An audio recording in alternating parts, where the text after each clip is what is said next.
तो मैं थोड़ा सा क्लियर ये समझना चाह रहा हूँ, जो तिल के तेल की आप बात कर रहे हैं वो काला तिल होना चाहिए सफेद तिल, क्योंकि लोगों को ना कंफ्यूजन रहती है कि प्रॉपर हम समझ नहीं पाए कि काला तिल था या सफेद तिल था। तो आप हाँ, बताएं कि काला तिल हो या सफेद तिल का तेल हो। नॉर्मल जो तिल का तेल मिलता है वो जी काले हो या सफ़ेद हो, तिलों का तेल होना चाहिए। क्योंकि जो तिल का तेल है ना जी वो गर्म होता है अपने आप, उसका ही और जितने भी हम लोग तेल बनाते हैं ना बेस वही होता है।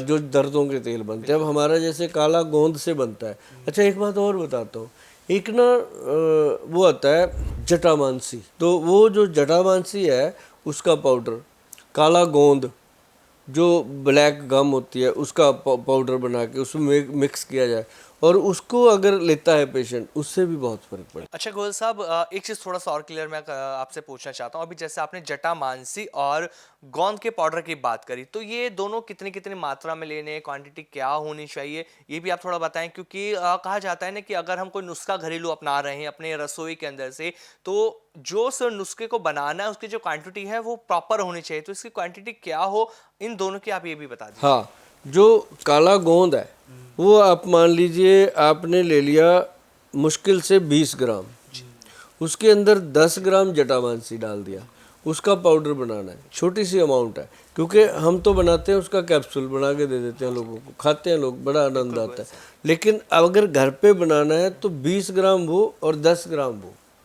ओरिजिनल लेना। काला गोंद में बड़ी प्रॉब्लम है।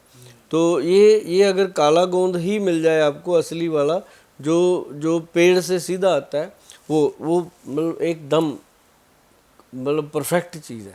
और जिसको हमने 3-4 महीने खिला दिया ना जी, 6 महीने तक, उसको वही डॉक्टर बोल देते हैं कि आपको ऑपरेशन की ज़रूरत नहीं है। आप ये चीज़ें जो मैंने बताई हैं ना जी, अगर ये दर्शक अपने इन चीज़ों को यूज़ करेंगे तो कहेंगे कि थैंक यू गोयल साहब। गोयल साहब, आपसे नुस्खे और भी आगे जाने, लेकिन एक चीज़ और मैं आपसे पूछना चाहता हूँ। कहा जाता है कि विटामिन डी और कैल्शियम, इनका भी आपस में कनेक्शन होता है। जब हमारी बॉडी के अंदर विटामिन डी की कमी होने लगती है तो हम कैल्शियम को अच्छे से एब्जॉर्व नहीं कर पाते हैं।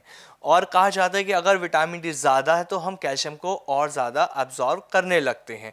तो पहले आप मुझे ये बताइए, विटामिन डी की कमी की वजह से भी क्या घुटनों में दर्द होता है, और ज़्यादा होने की वजह से भी होता है? क्योंकि बहुत सारे लोग परेशान रहते हैं इन चीज़ से। इस प्रॉब्लम को हम कैसे ठीक करें, ये आप बताइए। एक्चुअली घुटनों की जो मेन प्रॉब्लम आती है ना जी हड्डियों की, वो आती है सिर्फ कैल्शियम के रूप में ही।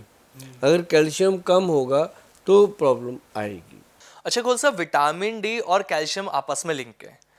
विटामिन डी को कैसे बढ़ाया जाए जिससे हम इस प्रॉब्लम का हमें सॉल्यूशन मिल जाए, ये भी आप हमें बता दीजिए। आपको पता है जो बीट रूट है, ठीक है।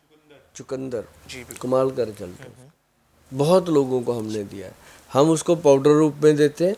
अदरवाइज अगर फ्रेश मिलता है, ठीक है। जिनको फ्रेश मिलता है, हम उनको जी। बोलते हैं कि भाई इसका कम से कम 3-4 चम्मच रस जो है वो सुबह सुबह पीना चाहिए।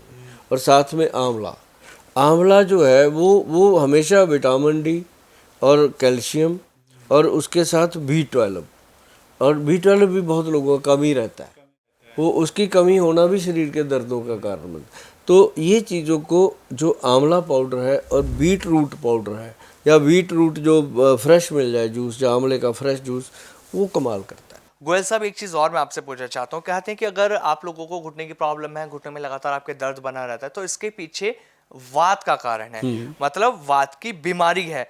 वात पूरे शरीर में घूमती है जिसकी वजह से प्रॉब्लम आपकी होती है। तो जो ये वात की वजह से घुटनों के दर्द की प्रॉब्लम बन रही है, हम इस वात को कैसे डील वात, करें, ये भी आप हमें बताइए। हाँ, जो वात है जी ना, क्यों वायु बन रही बिल्कुल है गोयल इतनी, साहब। वो जी है जी। गट हेल्थ से प्रॉब्लम। अब पेट में गैस बनती है, खाना है, एसिडिटी है, डाइट ठीक नहीं है, उसके कारण वो हम सेट कर देते हैं। लेकिन लोगों को सबसे ज़्यादा अगर ये प्रॉब्लम से बचने का सल्यूशन बताया जाए तो वो है पंचम हल्दी। अच्छा गोयल साहब, मतलब 5 हल्दियाँ। 5 हल्दियों जी का जी। मिश्रण है पंचम हल्दी। एक है उसमें काली हल्दी जो शरीर का ऑरा बढ़ाती है, और एक है उसके अंदर अम्बा हल्दी, और एक है दारू हल्दी जो यूरिक एसिड, यूरिया, जो इन चीज़ों को कंट्रोल कर देती है, और एक उसमें है येलो हल्दी जो एंटीसेप्टिक का काम करती मतलब वही जो नॉर्मली हम अपने घर में यूज़ करते हैं है। वो वही। एंटीसेप्टिक का काम करती है, वो बढ़िया चीज़ है। और एक इसमें है जंगली हल्दी जो नसों के अंदर ब्लड सर्कुलेशन को बनाती है। 5 हल्दियों का ये मिश्रण बनाया जाए, ये आपने सुना होगा और इसको आप नोट कर लीजिएगा। नोट करके आप कहीं भी किसी भी पंसारी से जा कर के मांगोगे, जो जड़ी बूटी बेचते हैं, उनको बोलोगे कि ये 5 चीज़ें दे दो जी, गोयल साहब ने बताई थी। अगर वो फिर भी उसको समझ रहा है तो वीडियो दिखा देना। और साथ में पंसारी भाई साहब को मैं बोलता हूँ कि अगर आप उनको सही चीज़ें दोगे तो वो आपको बार बार आके आपको मिलेंगे और लोगों को भी बताएंगे आपसे, और आपकी क्लाइंटेस बढ़ेगी। मेरे कहने का यही मतलब है कि इसको थोड़ा अच्छे से उनको दे दीजिएगा, साफ़ सुथरा। वैसे तो हर पंसारी बहुत सीरियसली काम करते हैं, फिर भी बीच में कुछ ऐसे होते हैं जो परवाह नहीं करते कि दे दिया, जो पड़ा है दे दिया। लेकिन ये जो है 5 चीज़ों का जो मिश्रण है, कमाल का मिश्रण है, और इसके साथ बाय पूरी तरह कंट्रोल होती है। और अगर दूध के अंदर, और आपको मैं बताऊं, और बड़ी पेन किलर पंचम हल्दी आधा चम्मच, उसमें 1 चुटकी भर काली मिर्च का पाउडर, और उसके अंदर 1 चुटकी भर हींग मिला करके अगर पी ले तो ये एक पेन किलर की तरह काम करती है।